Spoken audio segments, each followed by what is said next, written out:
Ice cream ઘરે જ બનાવો છો? હા, હું હોમમેડ ઘરે જ બનાવું છું. હું કાયમી આખો ઉનાળામાં મારા બાળકોને ઘરની જ હોમમેડ આઈસ્ક્રીમ ખવડાવું છું. કેવી રીતે બનાવો છો?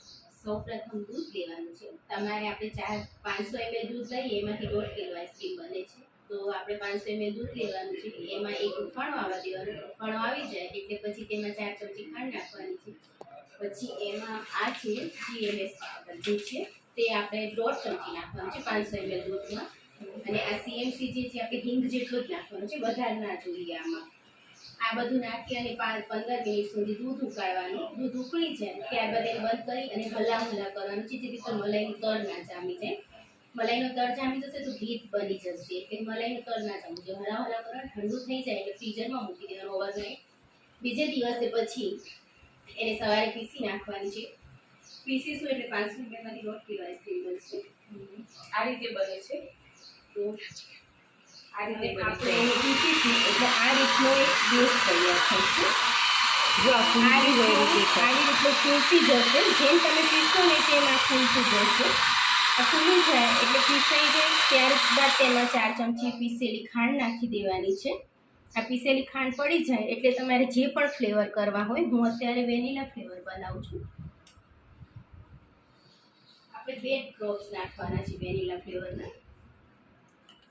હું અત્યારે વેનીલા ફ્લેવર બનાવું છું. તમારે જે પણ ફ્લેવર બનાવવો હોય તો આ બધા ફૂડ આઈસ્ક્રીમના ફૂડ કલર છે. આ ઓરેન્જ 10 કલર આવે છે. ચોકલેટ છે, સ્ટ્રોબેરી છે, વેનીલા છે, ઓરેન્જ છે, કાલા ખટ્ટા છે. પછી આ બધા ફૂડ કલર છે. તમારે જે ફ્લેવરની કરવી હોય તે ફૂડ કલર અંદર એડ કરવાનું છે. આ રીતે મળે છે. આ રીતે માર્કેટમાં તમારે જે અવેલેબલ જોઈતા છે, બધા સ્ટોરમાં અવેલેબલ જ હોય છે. તમારે ત્યાંથી લઈ આવવાનું. તમારે જે ફ્લેવરની બનાવવી હોય તે ફ્લેવર તમે ઘરે બનાવી શકો છો.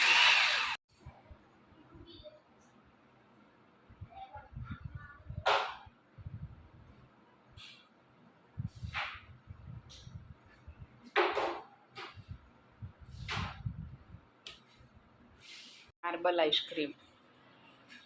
ભાભી, ગઈકાલે આપણે જે આઈસ્ક્રીમ ફ્રીજમાં મૂકી હતી એ આજે બની ગઈ હશે? હા, અત્યારે જામી ગઈ છે. હવે આપણે એને ઓપન કરીશું.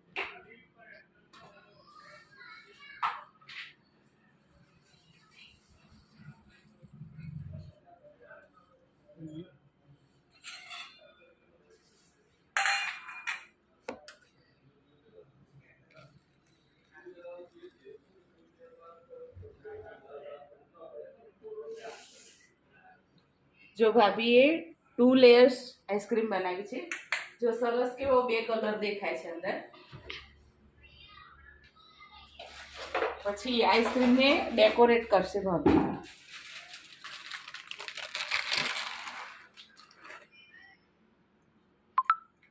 તૈયાર છે આઈસ્ક્રીમ. જો કેટલી સરસ આઈસ્ક્રીમ તૈયાર છે. ચલો આઈસ્ક્રીમ ખાવા.